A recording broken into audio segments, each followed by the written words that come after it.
Hello and welcome to another episode of Movies That Make Us. I'm Jake. I'm Tracy. And I'm Val. And we are here, episode 89. And before we get into the movie, it's been a big week for us, guys. Like, there's been a lot going on. It's been a big year for us. Oh, boy. Oh, boy. If you missed that episode, it was a couple weeks ago, big year, episode 87. You should go check it out. But we are going to continue Jack Black January. But before we dive into our movie, Tracy, you're wearing a shirt that you need to let us know about because you did this amazing thing last week that's just incredible. Tell us how that went. So I went down to Florida, went down to the Walt Disney World Resort, stayed at the Pop Century. I had originally signed up back in about April last year to do what's known as the Dopey Challenge, and that's to do a 5K, a 10K, a half marathon, and a full marathon on 4 consecutive days, and then it went virtual. And trying to do that many miles in Utah in January was going to be really difficult. I mean, I could have waited till it warmed up, but I kind of wanted to do it on the days that it was supposed to happen. So went down to Florida. And I got to say, you guys, if we can put the Walt Disney Company in charge of this vaccination, we're going to be fine. Because I felt safer at a Disney resort than I do at a grocery store. Like social distancing, masks everywhere, reminders overhead to wear masks, signs, stickers on the floor as to where to stand, ordering food mobile off of the phone and then just picking it up when it's ready. Really, really well organized, and I felt incredibly safe down there. So that's really good to hear. It was an experience.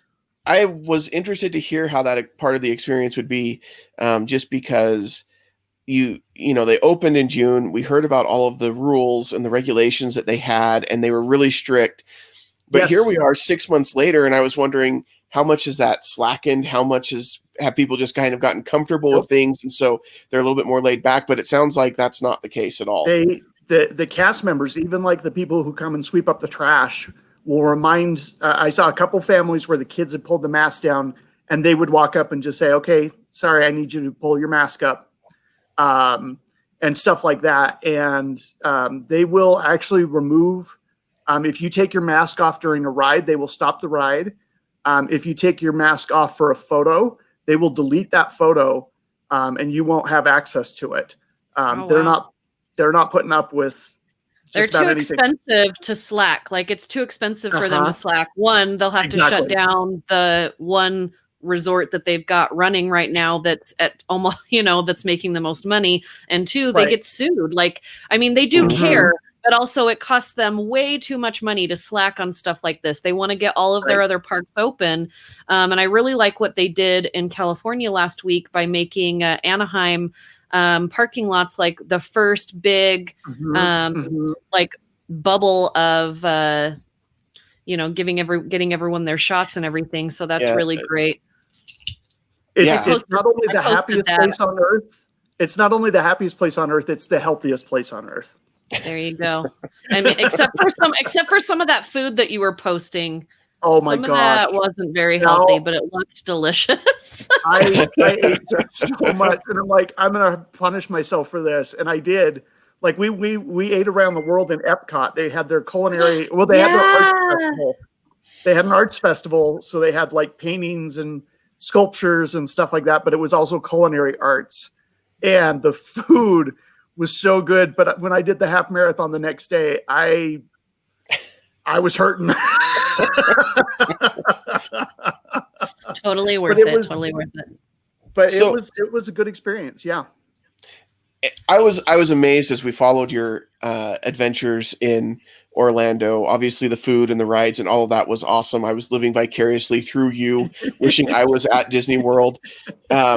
But even aside from that, getting your updates about the run, you had injured your foot, a couple months before, and so that kind of shortened the time that you had to prepare for this a little bit. And I know that on the half marathon day, you were really feeling a lot of pain in that foot, as well as a giant blister from what you said.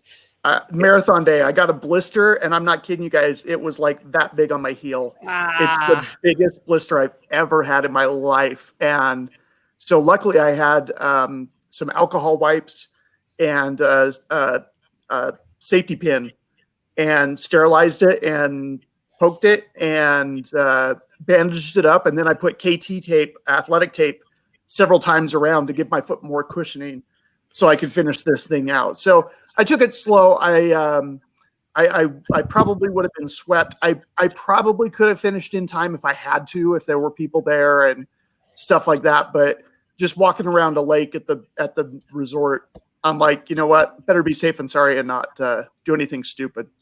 Yeah. Well, still, I mean, just amazing.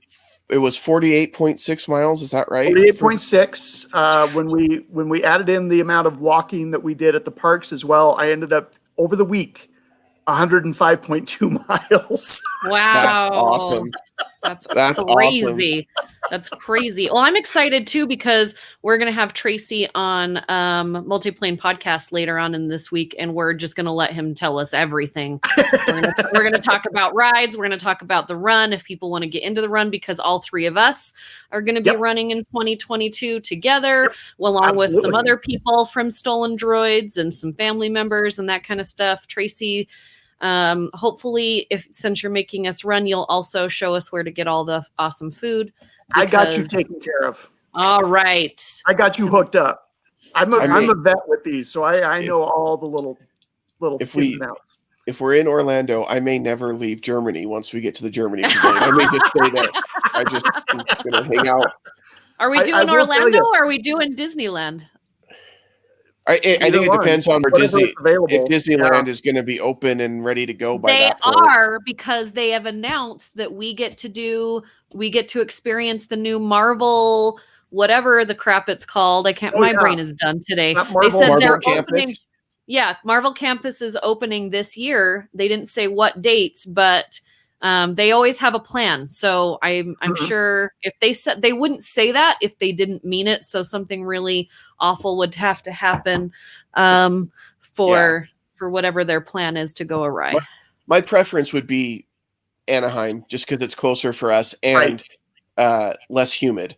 I mean, which just makes everything better. Less humidity makes it all better. So, but as we get closer to that point and Jake can actually walk, we'll start putting more details about what we're going to do. You're a couple weeks away, buddy. I know. Now, Yay. So it'll be 2 weeks from Thursday, which is just a couple days ago. And so as we're recording this, and so now I'm telling everybody it's just a little over a week, even though it's like a week and 5 days, it's just a little over a week. Over a week. Yep. So nice. But Val, you were on TV yesterday. Yeah. I was on TV a few days ago. A few days ago when it comes out. Yeah. A few days ago. I'm not good with the time. Whatever. On Friday, the 14th, 15th, I was on Good Things Utah. My first time ever. I've been doing movie reviews for 10 years, I think. And this is the first time I've ever done one on TV. So I was a little nervous, but I love the ladies at Good Things Utah. And thanks for inviting me on. And hopefully I get to go back and do it again. If not, then, I mean, I still had a really great time. So that was really awesome. So, and I got to plug us. So that was pretty fun as well. And I got to talk about good movies, because I've got to tell you, he let me pick my week. And I picked this last one because I got to talk about WandaVision, which if you haven't watched that yet, it's getting kind of either you love it or you hate it, but you've got to go in with it. You've got to go in with an open mind. And like I said, knowing that first episode's going to just really you're going to be like, what am I watching? And then if you let yourself kind of acclimate, episode 2 kind of moves you a little bit further in. But I also got to talk about One Night in Miami, which was a great movie that's now streaming on Amazon, but it's also in the theaters. If you are a Leslie Odom Jr. fan, he plays Sam Cooke and he sings in this, but also so many great performances. The guy who plays Cassius Clay, who then changes his name to Muhammad Ali in the movie, is so great. It is so his personality. If you followed Muhammad Ali through his career, this is a young Cassius Clay, and he's got all of that attitude and like all energy. And I'm the best. He just wins, you know, the title and upsets everyone. And it's based on a real night that happened when they're celebrating that, but it's fictionalized, and it used to be a play. But then Regina King, and this is her directorial debut, and she's amazing. She brought it to the screen, and I just thought I really enjoyed it. So I'm happy that I got to talk about that and the MLK FBI documentary that started streaming yesterday, which just for this, you know, being Martin Luther King Jr. Day today, the 25th anniversary of celebrating that, it was really great to get to talk about that and push people to that documentary. You can stream it on demand for like $5.99, and it's really good. It made me angry.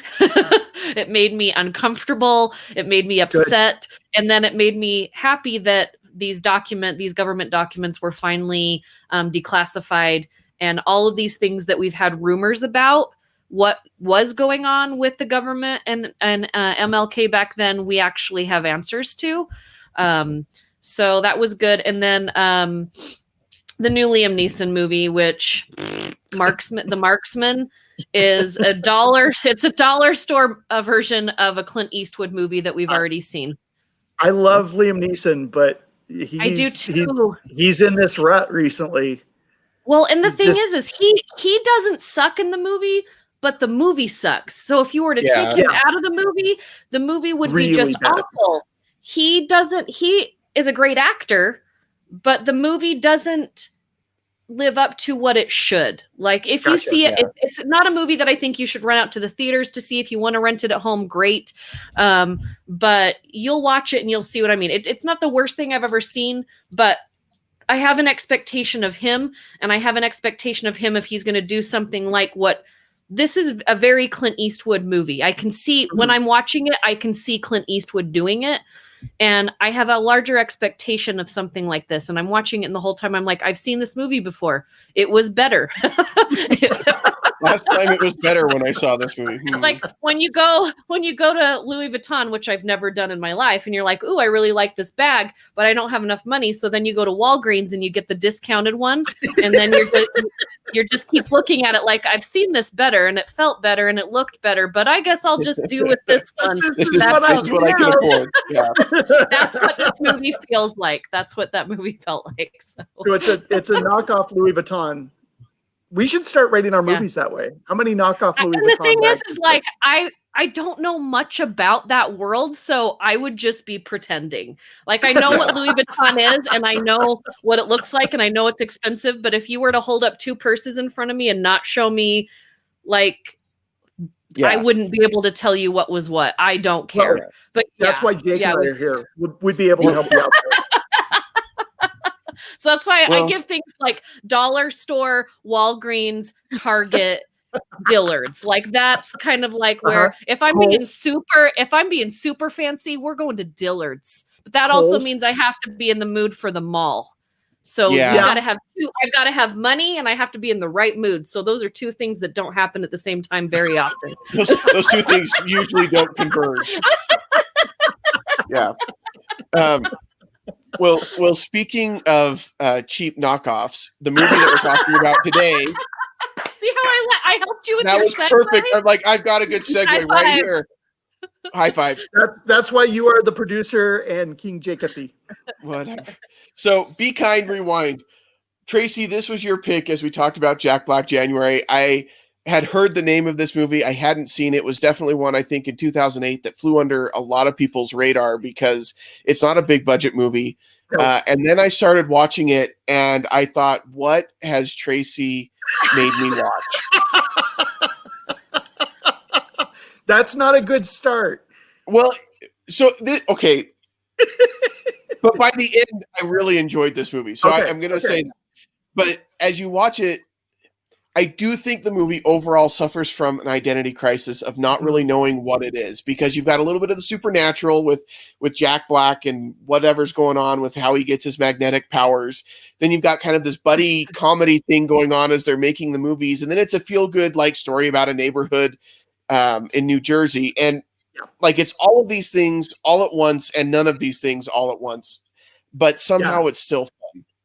Yeah, definitely. So Michael Gondry is the director.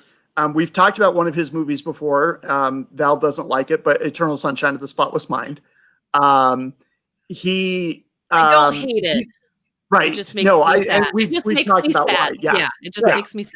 And that's a valid reason to not like a movie. You can say it's a good movie. I just don't enjoy watching it, and I think that's fair. So this is one of the few films where it's his own creation. He came up with the idea. He helped write the script. He directed it, and like a lot of really artistic types, sometimes he gets too far up his own head.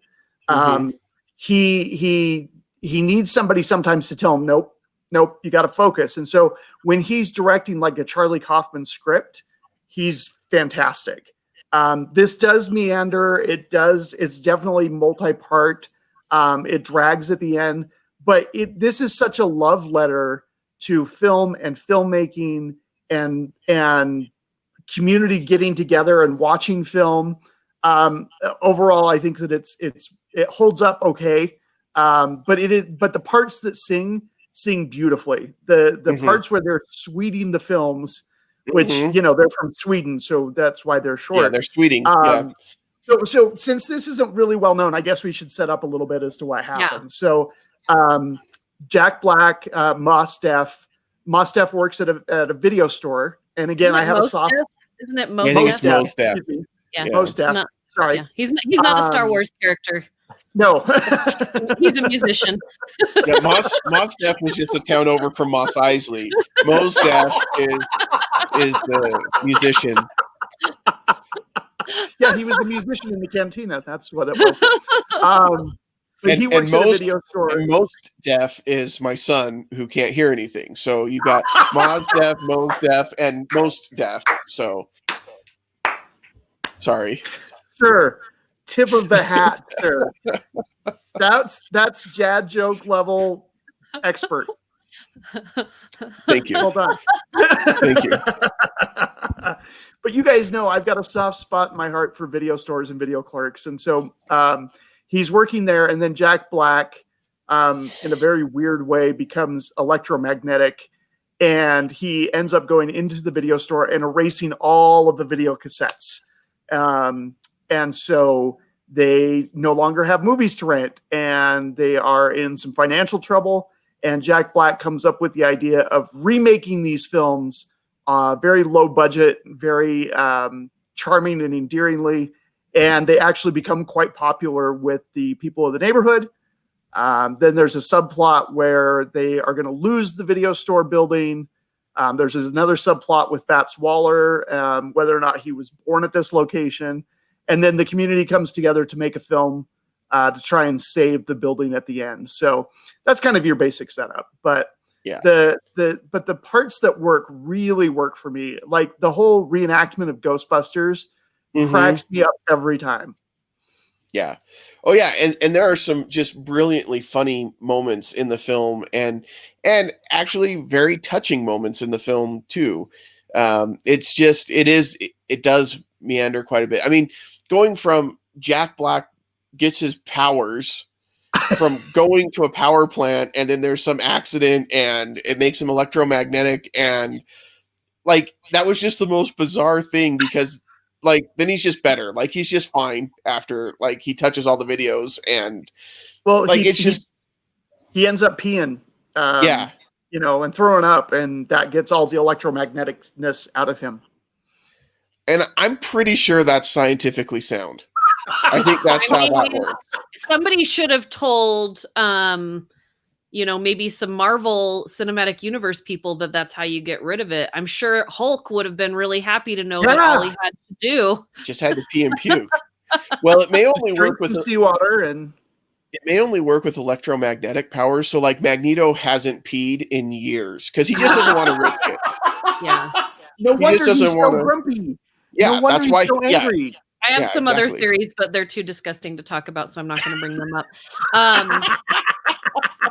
That'll be for our Patreon subscribers. Him and Bear Grylls, Bear Grylls told him how to re-ingest that pea so that he can just keep his powers going. But so this is the thing. I have watched, I think we've all consumed so much media in the last 12 months, right? Oh, yeah. Because, well, I guess, I don't know, 10 months. Because in March, it'll be a year that I've been just stuck in this basement. Like I've just been here. That's what I do. I got let out to go to be on TV the other day, but most of the time I'm just right here in my basement. And we've all consumed so much of it that I think this is a nice little way out of 2020 mindset, right? Because I know a lot of people are like, hey, can you refer me to a movie? But I don't want anything that came out, 2020, 2019. I need something that was just made or, that happened before that, because there's just this mindset of the content that has come out during this time, especially, like a lot of documentaries. And I think this movie is just so silly, but exactly what we needed, because I love Jack Black. You guys know this. And the idea to have a Jack Black January was brilliant. But I have to say, Mos Def, to me, in this film, I watched it and I'm like, oh yeah, I forgot how much I love him outside of music, because I love him in music. But I haven't seen this movie since the year that it came out. And I was just like, oh yeah, he is hilarious. And together they're endearing, like, to me. And I think, Tracy, why you like this so much is it reminds me of some of the relationships from Community. I could totally. As I'm watching this show, I was like, wait a second. Like, this has kind of got one of those like Community feels about it. The TV show Community. It's almost Troy and Abed. Yeah. Yeah. Like almost a little bit of that. I can see Troy and Abed remaking films like this. Yeah. Like they're kick But then as I'm watching it as well, I remembered like the little video shop that they're in reminds me of a video shop that used to be here in downtown Utah, which is probably about as big as this room is in my basement. And I don't remember what it was called, but it was connected to like a theater, I think. And you could go in and Tower. You could rent movie. Was it the Tower? But that's not what it was called. The Tower had a video rental section. Yeah, there was it was called something different, but it was at the Tower. It was a different name. And I remember going there, and it was weird and obscure films. Yeah. Yeah, and I would go in there from time to time. And yeah, it was just, you'd say, what weird thing do you have? And I felt like this was very much that. It was in this neighborhood. And one of my favorite scenes is when, the big kind of neighborhood thugs come in and they lay the video down and they're like, not bad. What else you got? But they were like peeing their pants behind the desk, right? They're thinking, these guys know we made this movie. This isn't the real movie. They're coming to get their money back. They're coming to beat us up. And instead they're like, what else you got? Yeah.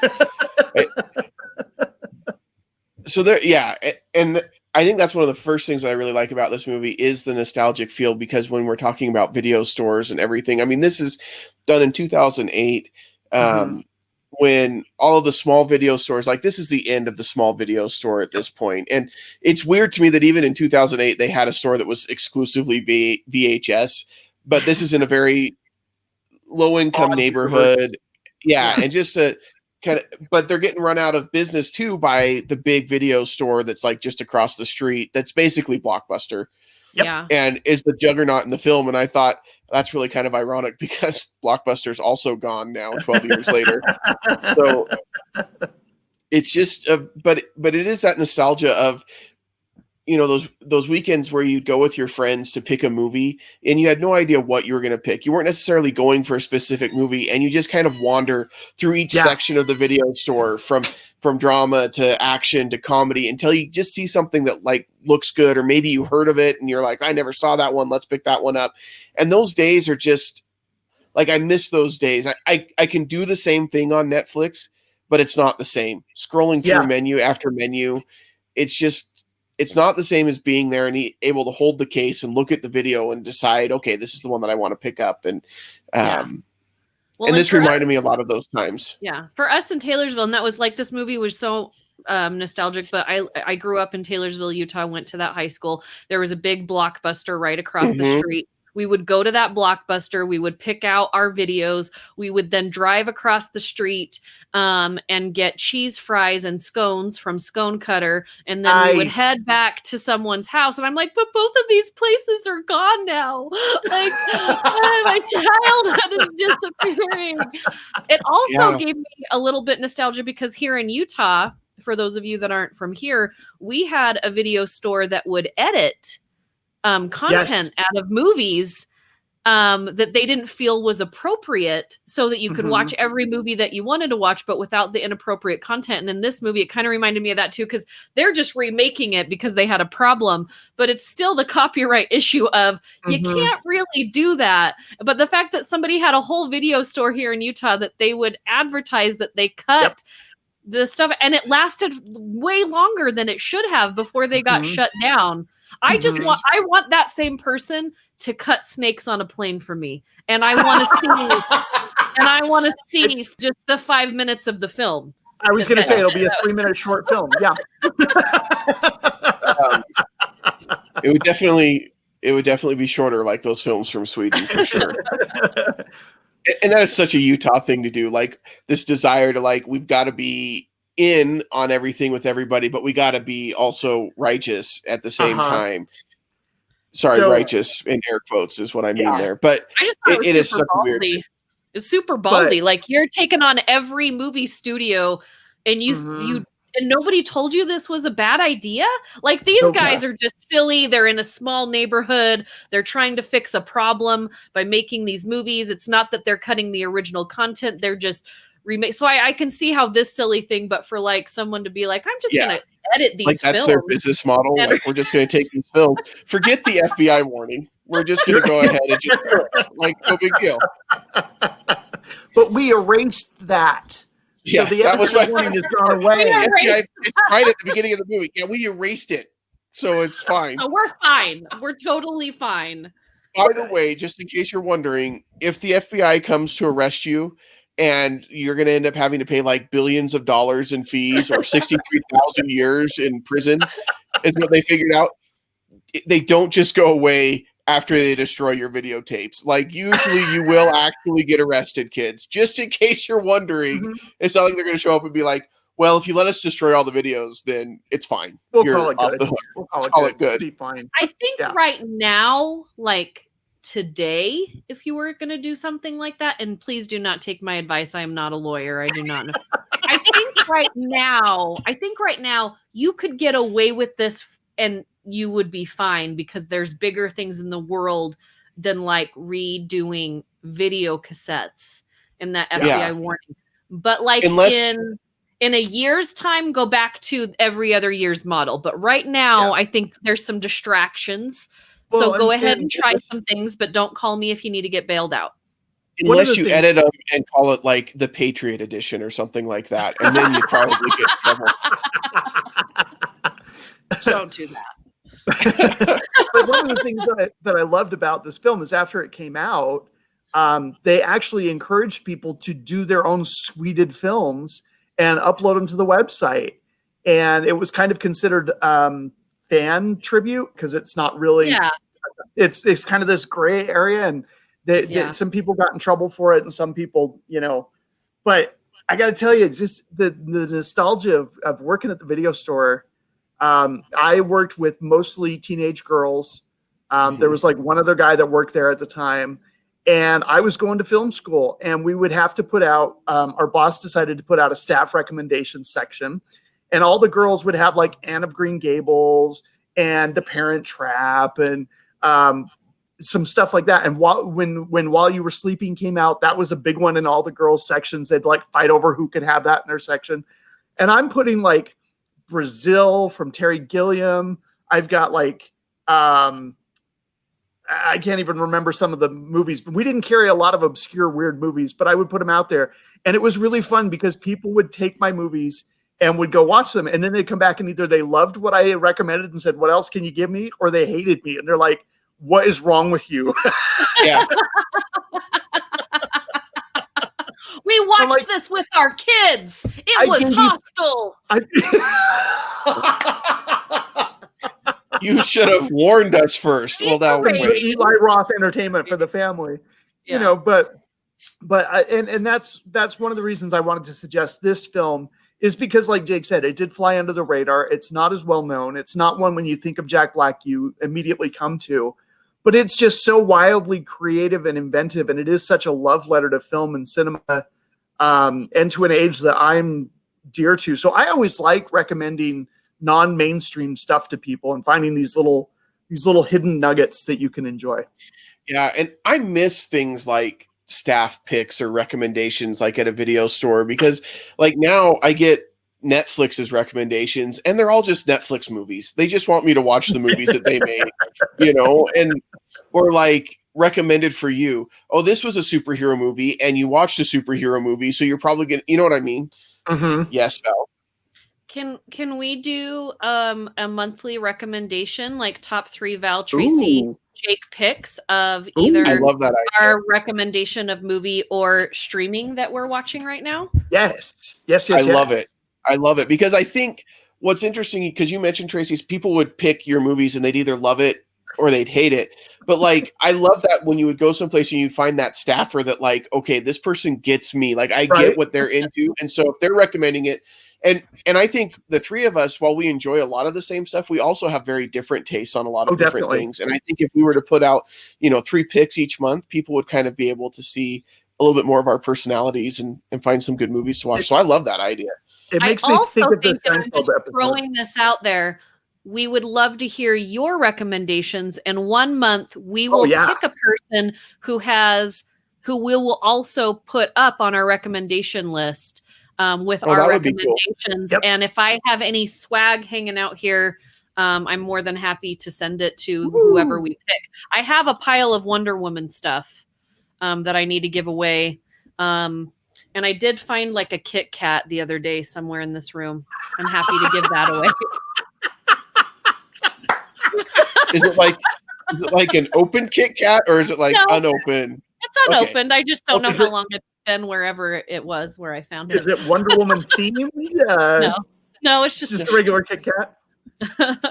No, I do have a Kit Kat from Val's basement. We would love to highlight, somebody new along with us every month. So please send us, it can be, I'm going to throw it out there. It can be any movie or any TV show that you would like to recommend, but you get 3 slots. I like it. Sweet. Should we do it themed or just any 3 that we want to recommend that month? I think we can figure that out and then post it, and we'll ask for entries. Yeah. I guess. Yeah, I like themed because I would do that. Like, this is how big of a geek I was at the time. Well, and still am. But I would have the same cinematographer, or I would have the same screenwriter, and people would try and figure out what the theme was, and because some of these movies were very different from each other. So that was always really fun. But yeah, there were people who would come back and just look at me and be like, "What is wrong with you?" You use a lot more of your brain than I do on a regular basis. So for February, send us your 3 picks from your favorite cinematographer. Okay. All right. Okay. Are you? I don't know that I have a favorite cinematographer. I'm writing it down. So no, don't write it down. But this is a good thing because, Jake, I love that you said that, because a lot of people do not pay attention to the cinematography. And if you say, okay, I really like this movie, go look up the cinematographer and then see what else that cinematographer has done. And it will blow your mind. You'll be like, oh my gosh, I didn't know I loved this type of film. So you might learn something about yourself that you didn't know. I like that. Then let's do it. And then in the next month, we'll just be like your favorite movie that has where they wear a lot of red. We'll do something super easy. It doesn't matter. But I like the cinematography one. Okay, so let's do it. So for February, we're going to submit our 3 movies from our favorite cinematographer. Listeners, go ahead and email us your list from your favorite cinematographer. We need those emails by January 28th. So we can get this up by the 1st of February. And we'll include our lists and then one of our lists from our listeners. So make sure you get that into us by January 28th. So we'll have one more episode between now and then that we can remind you. Email it to podcast@moviesthatmakeus.com. Let us know your 3 favorite movies from your favorite cinematographer. You don't have to tell us why. You can if you want. Like, that's totally fine. But just give us a list, and we're totally fine with that too. And then it could be featured on our website, and we'll talk about it in our first episode in February. I love it when a plan comes together. And just in case you guys are wondering, we did not discuss this before we went on the air and started recording. This was all just like right now. So this is what a good movie does, though. Like, you watch a movie and then you talk about the movie and then like magical things. This is why I like movies so much, because it's usually more about the conversation that comes post movie than it is the movie. Like, I just love it. I love it. But this movie, I do have to say, this movie is very endearing, and it gave me kind of the release that I needed for the week for just something happy and silly. Mm-hmm. And I was looking, because I've been cleaning out this basement because I'm actually staying in this house for a while, which is nice. I just decided that last week. But so now I'm getting rid of all these paper boxes. And when I saw his like little costume, like robot costume, I was like, how many paper boxes do I have? What can I make with these? Well, and that's what I love. That's my favorite section of the movie, when they're making these movies, and they have like, okay, we'll make this look like an old timey movie because we'll shoot through a fan, because it had a different shutter speed back then, and we'll put a little string in front so it looks like it has little scratches. When they're trying to remake Rush Hour 2, and they're hanging from the jungle gym, and there's a picture of the city down below them. And it's just such an endearing, creative love letter to film, using Christmas tinsel as the beams from the Ghostbusters. I mean, it's so silly, but it's just so it's really kind of a feel good movie. It is. It's definitely a feel good movie. And it does also kind of show how many movies can you really get the point across of the film in a relatively short amount of time. And so there's a lot of how much fluff is there actually in movies, but it's not necessarily fluff. You still enjoy the buildup. You still enjoy the character development and things like that, but they do it in a lot shorter time and still get the point of the movie ish across. So do you guys have a favorite movie that they sweeted? Was there one that stuck out to you?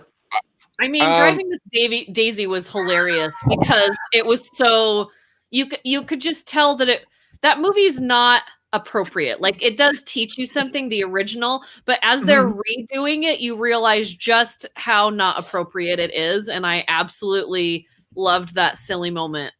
Well, and I loved it because the moment where the lady requests Driving Miss Daisy and Mos Def is like, I really I have like some major issues with that movie. She's like, oh no, it's a sweet movie. It's just a movie or whatever she says, and he's like, ugh. And even while they're filming it, and Jack Black is just talking down to him. You is like, but upside down. Just, oh my gosh, wax him. The other moment, it kind of fits in with the Driving Miss Daisy. That I love is when they're making the film about Fats Waller, and Jack Black comes out in blackface, and everybody's like, record scratch, and he's like, what, Fats was fat, I'm fat, and is it Danny Glover? Yeah, Danny Glover gently takes him aside and says, let's go have a conversation. Let's just come right over here. Let's just have a conversation. And I just thought, that and very few actors could have pulled that off. But Jack Black, and in that moment, you're not. It's just a little gentle thing, and it's not. Yeah. I have to say, when they decide to do the Lion King, and how they do the animation with like they've just got the big paper cutouts of the lions, and they're like, "Come on, Disney, get your crap together." The last Jon Favreau. Listen, Jon Favreau's looked better, but I think that this brought a little bit more to the film than Jon Favreau's. It was definitely more entertaining. Jon Favreau, I love you, but the last Lion King movie was unnecessary, and Lion King 3 hurts my feelings to think it's even going to be made. Yeah. Totally Stop agree. it. Or do cardboard cutouts. Yes. Maybe somebody should send this movie to Jon Favreau. Actually, don't leave him alone. Let him get The Mandalorian done, and then talk to him. He's got a lot on his plate right now. I forgive you, Jon Favreau, for The Lion King because you gave us The Mandalorian. Sorry, my nose is running. Yes.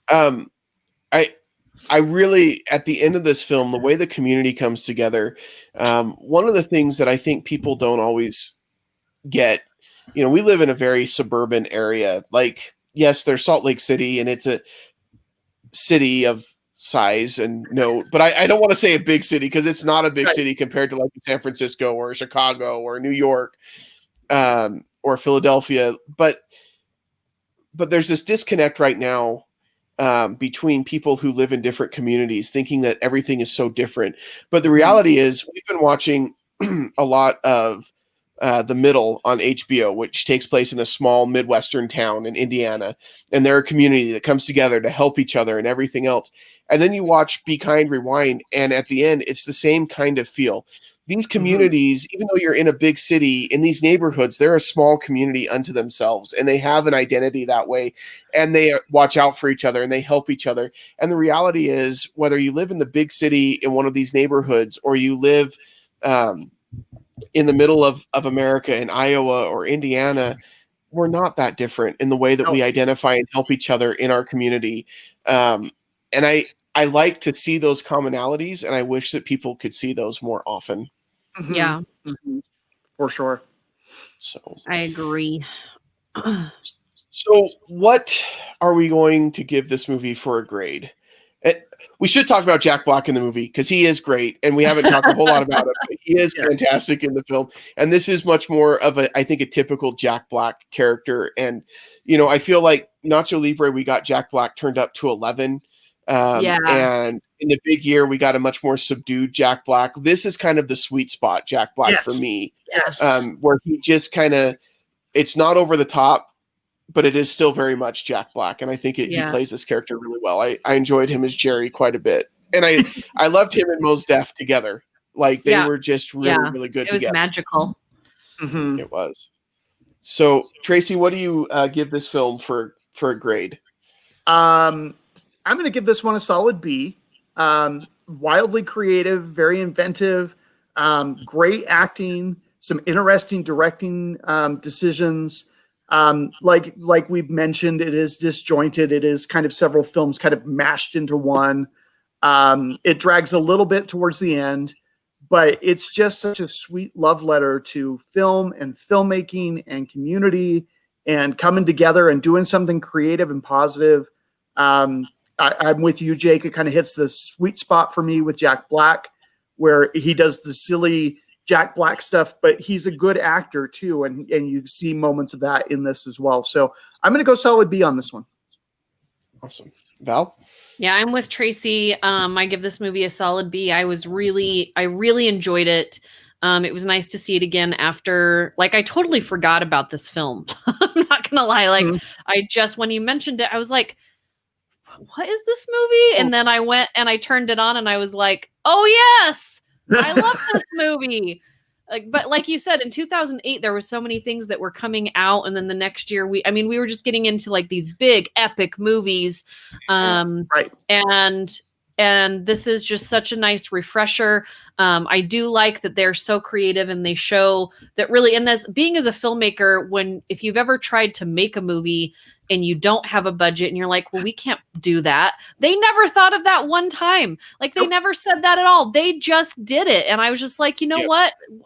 You get in your own way. And these guys didn't have any notions that they couldn't do anything. All they thought is we have to do it. We're going to do it. And then they did it. And if you were to tell me, hey, Val, we're going to go remake Ghostbusters, I would laugh at you. I'm like, well, how much money do you have? Well, we've got $30.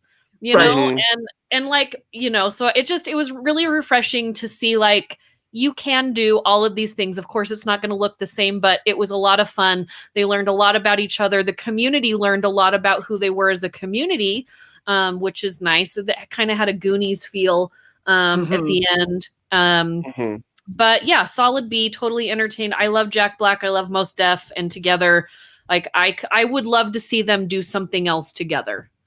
Yeah. I agree. So for me, when I first started watching this movie, I'm like, I may give this a C when I'm giving a letter grade. I don't know. But when I finished it and I got to the end, I felt like I really enjoyed how it ended. I felt like I enjoyed how it wrapped up. I disconnected myself from like, okay, a lot of this doesn't make sense, and just thought, how did I feel about the movie at the end? And it made me feel good. It made me feel happy. It was uplifting. It was fun. And at the end of the day, sometimes that's all you want from a movie. So I'm going to give this a B. Like, it just is fun. It's enjoyable. It's weird, but it's a weird, okay. Sundance film. It came out at Sundance, so it's a little odd. It's a little quirky, but give it a shot. I think you'll enjoy it. Yeah, I agree. I think everybody should watch it, especially if like us, you grew up in a time with video stores and VHS and just really good movies that you enjoyed watching, which I think is a lot of the people that listen to our show, because that's what we talk about. So you'll love this movie for those reasons. Watch it with your teenagers and let them understand what our life was like back then. and then tell them to get off their video game and go play. Like, be creative. Hand them some duct tape and some scissors and some boxes and say, go play. Yep. And this is a, like we said, a kind of a love letter to film and filmmaking, but pick up that camera. I mean, crap. It used to be, Val, when we went to film school, we had to have these giant TV cameras that would sit on your shoulder and on a tripod, and your phone has more processing and optics than I don't want to make you feel bad, Tracy, but when I went to film school, we had smaller cameras. Okay. All right. Well, when I went to film school, it was big, giant cameras. But she's calling me old. Let's just call it what it is. Yeah. You set me up. You set me up, man. I totally did. I have no one but myself to blame. I could not have not taken that. But I got to tell you guys, so I don't know if I've told you this on the show before, but one of my favorite things working at the video store would be like the 12-year-old boys who would come in as a group, and then they would bring up like Bambi and set Bambi on the counter to rent. And I'd open it up because we always check to make sure the right tape was with the right case. And I go, Hollywood hot tubs, huh? And they go, what? I'm like, yeah, how did that get in there? And they go, I don't know. We're just trying to rent Bambi. And I'm like, yeah, 8 12-year-old boys is trying to rent Bambi. Okay, sure. Yeah, I believe that. Yeah. At least get a better cover movie. It looks I like was going to say, sneaking in a different cover. Something. Yeah, exactly. Yeah. Like, that's amateurs. Of course, people were going to question it. I mean, you had to check anyway, but like, right. But oh man, it was it was a different time. It was good. It was a good time. Yeah. But I think if anybody has ever had to make a movie for school or whatever, or just for fun, where you just tried to like figure out, okay, how are we going to put this screen in there like they do in the movies and this, and we made a movie that we had to do like documentary style one year for a history project, and we had to figure out, okay, how are we going to put this sign in there? And it was a lot of like someone holding the cardboard sign and they'd move it out and like all this other stuff. And that is what this reminded me of, just going out and saying, let's just use what we have. And you guys are right. Like with our phones and with everything else, all the technology that's available right now, you can do some pretty incredible stuff. And people do. You can see what's out there on YouTube and some of the stuff that people come up with. It's pretty awesome. And if you enjoy doing that stuff, you'll enjoy this movie. I think it's a lot of fun. We want to thank you guys for listening. We really appreciate your support. Please submit your lists for your 3 favorite movies from your favorite cinematographer. We need that before January 29th to be featured on our website, soulandroids.com, so you can see with our recommendations along with yours, and we'll talk about it on the show, the first episode in February, and it'll be a lot of fun. So we want to hear from you for sure. You can send that to podcast@moviesthatmakeus.com. You can follow us in all the places on social media. We are at Movies That Make Us on Instagram, Facebook, and then Movies Make Us on Twitter. So check us out in all of those places. Make sure you subscribe to our YouTube channel where you're watching this video right now. We appreciate your subscriptions and your likes, and share it with your friends. And we won't see you at the movies. One more week of Jack Black, January. Yep, one more Jumanji next week. You don't want to miss it. Thank you.